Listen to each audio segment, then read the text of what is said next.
Hello everyone, welcome to my channel. কেমন আছো সবাই? আশা করছি সবাই ভালো আছো, আর আমিও ভালো আছি। আজকে চলে এসেছি আবার একটা নতুন ভিডিও নিয়ে। আর আজকের ভিডিওতে আমি তোমাদের সঙ্গে একটা রেসিপি শেয়ার করছি। তো আজকের রেসিপি হচ্ছে সুজির পরোটা। আটা ময়দা দিয়ে তো পরোটা সবসময় বানানো হয়, তবে সুজি দিয়ে কিন্তু পরোটা বানালেও খেতে দারুণ হয়। তো চলো কিভাবে আমি পরোটাটা বানাচ্ছি সেটা তোমাদের সঙ্গে শেয়ার করি। প্রথমে কড়াইতে 1 চামচ ঘি দিয়ে দিলাম।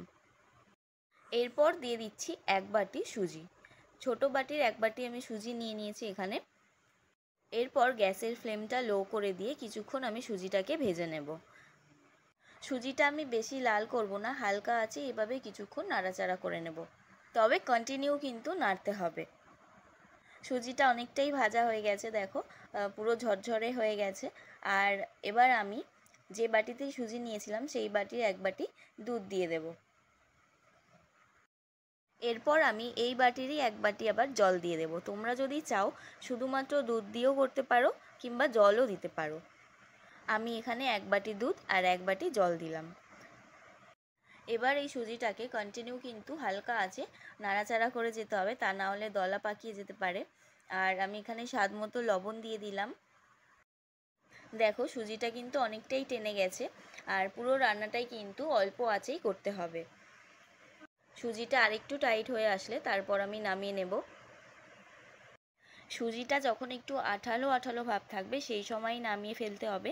একেবারে শক্তও করা যাবে না, কিংবা একদম নরম অবস্থাতেও নামানো যাবে না।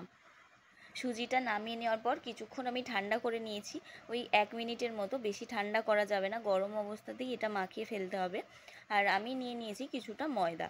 ওই 1 বাটির মতোই আমি ময়দা নিয়েছি, একটু একটু করে ময়দা দিয়ে সুজিটাকে মাখিয়ে ফেলছি। তবে খুব বেশি ময়দা দেওয়া যাবে না, অল্প একটু ময়দা দিয়েই মাখিয়ে নিতে হবে। খুব অল্প সময় লাগে এটা মাখাতে। দেখো খুব তাড়াতাড়ি হয়ে গেল।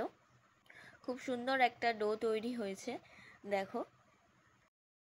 এবার এই ডোটার মধ্যে আমি একটুখানি রিফাইন তেল উপর থেকে দিয়ে দিচ্ছি। প্রথমে সুজিটা ভাজার সময় আমি ঘি দিয়েছিলাম, তাই এখন আর ঘি দিলাম না, এখন আমি রিফাইন তেলই দিয়ে দিচ্ছি। এবার এই ডোটা আমি 5 মিনিট মতো এরকম অবস্থাতেই রেখে দেব।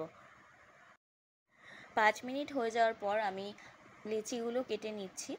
আটা আর ময়দা দিয়ে যেরকম পরোটা বানানো হয় নর্মালি, সেরকমভাবেই পরোটাগুলো আমি করে নেব। তো দেখতে থাকো তোমরা। যারা যারা আমার চ্যানেলে নতুন বন্ধু আছো তাদের কাছে অনুরোধ রইল চ্যানেলটা সাবস্ক্রাইব করে পাশে থাকার জন্য। আর তোমরা কিন্তু বাড়িতে এই রেসিপিটা অবশ্যই একবার ট্রাই করো, খেতে কিন্তু দারুণ হয়। লেচিগুলো রেডি হয়ে গেছে, এবার আমি বেলা শুরু করছি। এখানে তেল দিয়ে বেলার কোনো দরকার নেই, ময়দা দিয়ে বেললেই হবে। দেখো খুব সুন্দরভাবেই বেলা যাচ্ছে। তবে আমি রুটি বা লুচি আমি কোনোটাই ভালোভাবে বেলতে পারি না, মানে আমার গোল হয় না, তো এরকম টেরা বেঁকাই হয়। তো যাই হোক, যেভাবেই পারি আমি সেটাই তোমাদের সঙ্গে শেয়ার করছি। এই পরোটাগুলো কিন্তু খুব কম সময় লাগে ভাজতে, খুব তাড়াতাড়ি হয়ে যায়। পরোটাগুলো ভাজার জন্য আমি এখানে বাটিতে রিফাইন তেল নিয়ে নিয়েছি। দেখো তেল দেওয়ার সাথে সাথেই কিন্তু ফুলতেও শুরু করে দিয়েছে। তো এইভাবেই আমি সব কটা পরোটা ভেজে নেব একইভাবে। আর তোমাদেরকে আবারও বলছি, তোমরা কিন্তু বাড়িতে অবশ্যই একবার এটা ট্রাই করে দেখো, সত্যি খেতে দুর্দান্ত স্বাদের হয়। আমাদের বাড়িতে তো সবাই খেয়ে প্রশংসাই করেছিল। আর যদি তোমাদেরও ভালো লাগে তাহলে অবশ্যই বন্ধুদের সঙ্গেও শেয়ার করে দিও। এই সুজির পরোটা কিন্তু যে কোনো তরকারির সাথেই খাওয়া যায়। আমি আগে থেকেই আলুর তরকারি করে রেখেছিলাম, তো সেটা আর তোমাদের সঙ্গে শেয়ার করিনি। পরোটাগুলো কিন্তু একদম নরম তুলতুলে হয়। পরোটাগুলো ভাজা হয়ে যাওয়ার পর আমি হাতে নিয়ে তোমাদেরকে দেখিয়ে দেব। আর ভিডিওটা কেমন লাগলো কমেন্ট করে অবশ্যই কিন্তু আমাকে জানিও। ভালো লাগলে একটা লাইক করে দিও। তো সবগুলো পরোটা আমার ভাজা হয়ে গেছে। 1 বাটি সুজি দিয়ে কিন্তু বেশ অনেকগুলোই পরোটা হলো।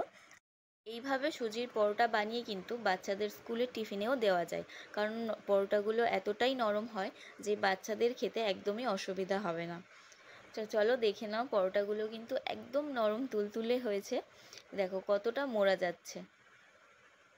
আমি তোমাদেরকে একটুখানি পরোটাটা ছিঁড়েও দেখিয়ে দিচ্ছি, তোমরা দেখলেও বুঝতে পারবে। দেখো খুব সুন্দর হয়েছে, নরম। আর আলু তরকারি আমি আগে থেকেই করে রেখেছিলাম, তো চলো আজকের মতো ভিডিওটা আমি এখানেই শেষ করছি। ভিডিওটা তোমাদের কেমন লাগলো কমেন্ট করে কিন্তু অবশ্যই জানিও। ভালো লাগলে একটা লাইক করো আর বন্ধুদের সঙ্গে শেয়ার করো। চলো তবে আজকের মতো টাটা। সবাই খুব ভালো থেকো, সুস্থ থেকো। দেখা হবে নেক্সট ভিডিওতে।